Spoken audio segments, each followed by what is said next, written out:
In a symbolic show of their determination to protect the water and land they hold sacred, Native Americans took to traditional canoes near a protest camp in North Dakota.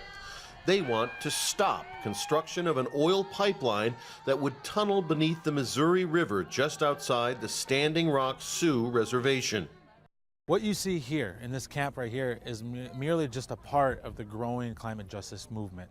This movement that has been advocating to keep fossil fuels in the ground as an absolutely necessary step for us to address climate change. Rob Reynolds, Al Jazeera, Cannonball, North Dakota.